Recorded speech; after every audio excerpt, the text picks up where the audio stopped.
Gadwal.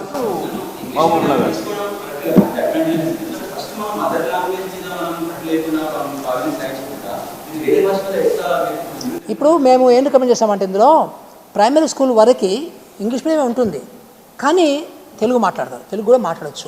Telugu is not banned, right? So is a English medium, but Telugu also can be used very freely అనేది రాసాం స్పెసిఫిక్గా బుక్లో మనం రికమెండేషన్లో. So is not banned to use. అంటే మన మీద వీళ్ళు ప్రైవేట్ స్కూల్లో ఉంటున్నావా, సో మీరు పెనాల్టీ వేస్తారు ఇంగ్లీష్ మాట్లాడకపోతే. No, not that kind of English medium, right? So దాని అర్థం ఏంటంటే పదాలు చిన్నప్పటి నుంచే. ఇప్పుడు మేము ఇలా పొద్దున ప్రైవేట్ అనే పదానికి తెలుగు ఏమంటారు చెప్పండి మీరు? ప్రైవేట్ని తెలుగులో ఏమంటారు చెప్పండి?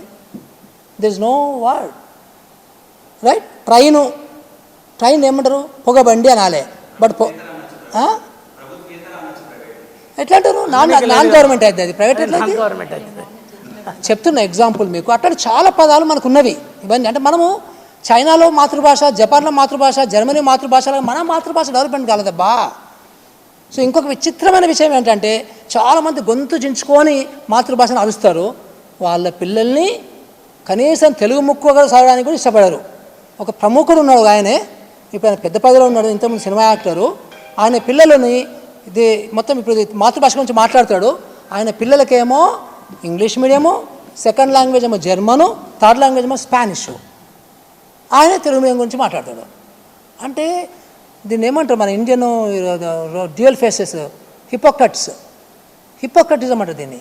సో అందుకనే మన యొక్క మాతృభాష జర్మన్లో ఉన్న మాతృభాష కంపేర్ చేయలేం. వాళ్ళకి ఇంగ్లీష్ అవసరం లేదు, నాన్ సెన్స్ వాళ్ళకి ఇంగ్లీష్ అంటే. ఎందుకంటే because everything they do only in their own language. మనం అట్లా చేయగలమా? పక్క రాష్ట్రంలో కూడా మెడిసిన్ మీకు లేదు కదా. మొన్న హిందీలో మెడిసిన్ ట్రాన్స్లేషన్ చేశారు, మీకు తెలుసో లేదో. హిందీలో ఎంబీబీఎస్ మొదలుపెట్టాడు, ఒక్కడు జాయిన్ కాలే.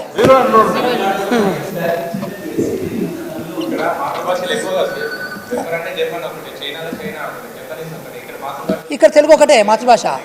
తెలుగు మెజారిటీ తెలియే కదా. హిందీలో డెవలప్ కాలేదు, ఇంకా తెలుగు ఎక్కడవుతుంది? హిందీ 8 రాష్ట్రాల్లో ఉన్న హిందీ భాషలనే మీకు డెవలప్మెంట్ కావాలి. మెడిసిన్ డెవలప్మెంట్ కావాలి, ఇంజనీరింగ్ డెవలప్మెంట్ కావాలి, లా డెవలప్ కావాలి.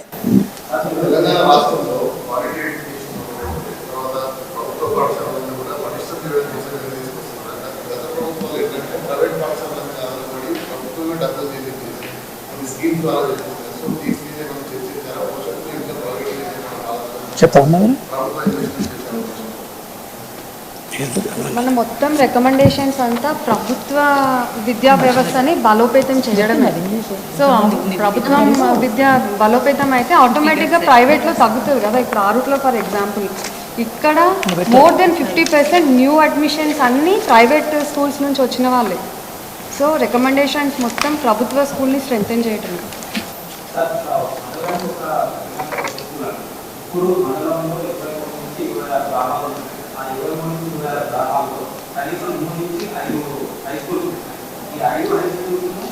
Assistant is not ready.